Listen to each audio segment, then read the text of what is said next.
പുന്നമൂട് ജംഗ്ഷനിലുണ്ടായ സംഘർഷത്തിൽ 17കാരൻ കൊല്ലപ്പെട്ടു. പെരിങ്ങമല സ്വദേശി ശിവസൂര്യയാണ് മരിച്ചത്. 2 സുഹൃത്തുക്കൾ പോലീസിന്റെ കസ്റ്റഡിയിലുണ്ട്.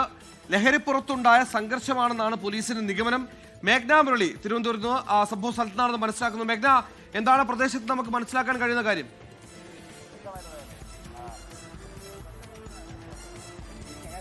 സുഹൈൽ, ഞാനിപ്പോൾ നിൽക്കുന്നത് ഈ വെടിവെച്ചാൻകോവിൽ പുന്നമൂട് ജംഗ്ഷനിലാണ്. ഇപ്പോൾ നമ്മൾ ഈ ദൃശ്യങ്ങളിൽ കാണുന്ന ഈ സ്ഥലത്താണ് യുവാക്കൾ തമ്മിലൊരു സംഘർഷം ഉണ്ടാകുന്നത്.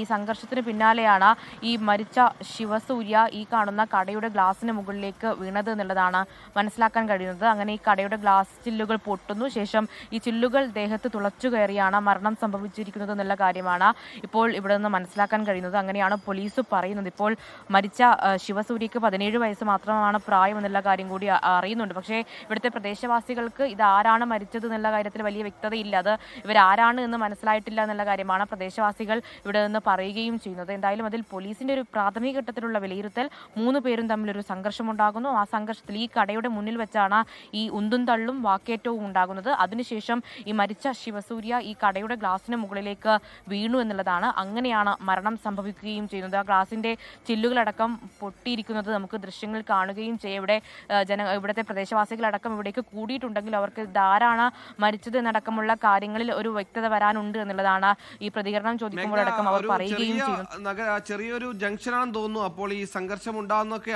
ആളുകളുടെ ഇടയിൽ വെച്ച് തന്നെ ആയിരിക്കും. പെട്ടെന്നൊരു സംഘർഷം, പ്രകോപനം. അപ്പോൾ ഈ തള്ളി മാറ്റിയ സമയത്ത് ആ ചില്ലിലേക്ക് പോയി പതിക്കുകയായിരുന്നോ? അങ്ങനെയാണോ മനസ്സിലാക്കേണ്ടത്?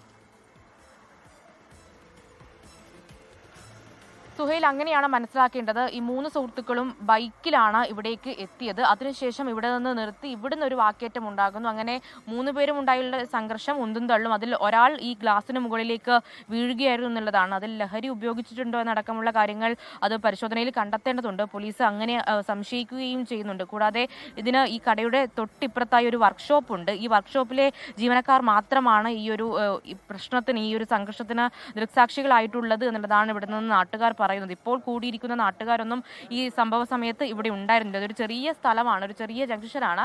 അതുകൊണ്ട് തന്നെ നാട്ടുകാരൊന്നും ഇവിടെ ഉണ്ടായിട്ടില്ല എന്നുള്ളതാണ് മനസ്സിലാക്കാൻ കഴിയുന്നത്. തൊട്ടിപ്പുറത്ത് നമുക്ക് ഈ ദൃശ്യങ്ങൾ കാണുകയാണെങ്കിൽ തൊട്ടിപ്പുറത്ത് ഇവിടെ ഒരു വർക്ക്ഷോപ്പ് ഉണ്ട്. ഈ വർക്ക്ഷോപ്പിന്റെ ഭാഗത്തുള്ള ഭാഗത്തുള്ള ആളുകൾ മാത്രമാണ് ഈ ഒരു സംഘർഷവും ഈ ഒരു പ്രശ്നവും കണ്ടിട്ടുള്ളത്. ഇവിടെ നിന്ന് പിന്നീടാണ് ആളുകൾ കൂടുന്നത്. ഈ 2 സുഹൃത്തുക്കൾ തന്നെയാണ് ഈ ഒരു ശിവസൂര്യയെ എടുത്ത് ആംബുലൻസിൽ ക്ഷമിക്കണം വാഹനത്തിൽ തിരുവനന്തപുരം മെഡിക്കൽ കോളേജ് ആശുപത്രിയിലേക്ക് കൊണ്ടുപോകുന്നതടക്കമുള്ള വിവരങ്ങളും ഇപ്പോൾ വരുന്നുണ്ട്. എന്തായാലും അതിൽ ഈ സംഘർഷത്തെ തുടർന്നുണ്ടായിട്ടുള്ള ഒരു കൊലപാതകം അല്ലെങ്കിൽ അങ്ങനെയാണ് ഈ ശിവസൂര്യ കൊല്ലപ്പെട്ടത് എന്നുള്ളതാണ് മനസ്സിലാക്കാൻ കഴിയുന്നത്. ഇനി എന്തെങ്കിലും തരത്തിൽ വലിയ മർദ്ദനം ഉണ്ടായിട്ടുണ്ടോ എന്നടക്കമുള്ള കാര്യങ്ങൾ പരിശോധിക്കേണ്ടിയിരിക്കുന്നു. പക്ഷേ ഈ സമീപത്തൊന്നും CCTV ക്യാമറകളോ ഒന്നും ഇല്ല എന്നുള്ള കാര്യം കൂടി എടുത്തു പറയേണ്ടതുണ്ട്. എന്തായാലും പോലീസ് അന്വേഷണം തുടരുകയാണ്. 2 പേരാണ് ഇപ്പോൾ പോലീസിന്റെ കസ്റ്റഡിയിലുള്ളത്. 2 പേരും ഈ മരിച്ച ശിവസൂര്യയുടെ സുഹൃത്തുക്കളാണ് എന്നുള്ളതാണ് മനസ്സിലാക്കാൻ കഴിയുന്നത്. ഇപ്പോഴും ഇവിടെ ആളുകളൊക്കെ കൂടിയിട്ടുണ്ട്. അതുപോലെ തന്നെ പോലീസും പരിശോധനകൾ തുടരുകയാണ്.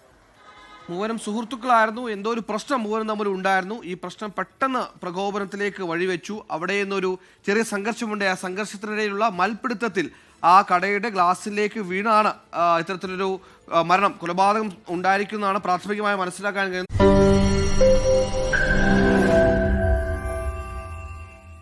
ലോകത്തെവിടെയായാലും ഏത് സമയത്തും 24 വാർത്തകളും ഓഗ്മെന്റഡ് റിയാലിറ്റി പാക്കേജുകളും എക്സ്പ്ലെയിനറുകളും വിശദമായി കാണാൻ ഞങ്ങളുടെ YouTube ചാനൽ നിങ്ങൾക്ക് സബ്സ്ക്രൈബ് ചെയ്യാം.